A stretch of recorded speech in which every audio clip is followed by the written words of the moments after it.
с таким почтением выслушивает какие-то советы, советы дедушки, да, посмотрите, как он стоит. И вот пример внучки. Внучка какая. Это мы вечером, да, сидим в Инстаграме, в WhatsApp. А вот посмотрите, девочка, чем она занимается.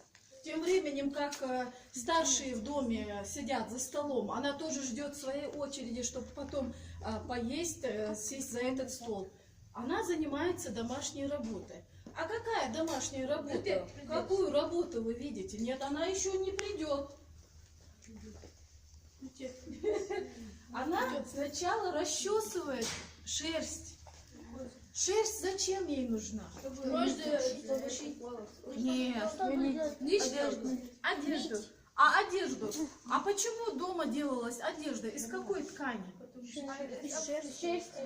Из шерсти, да. Шерсть обязательно заготавливалась осенью. Это называется шерсть осеннего настрига. Осенью, после того, как уже наступает зима, собирается вот эта вся шерсть, и в зимний период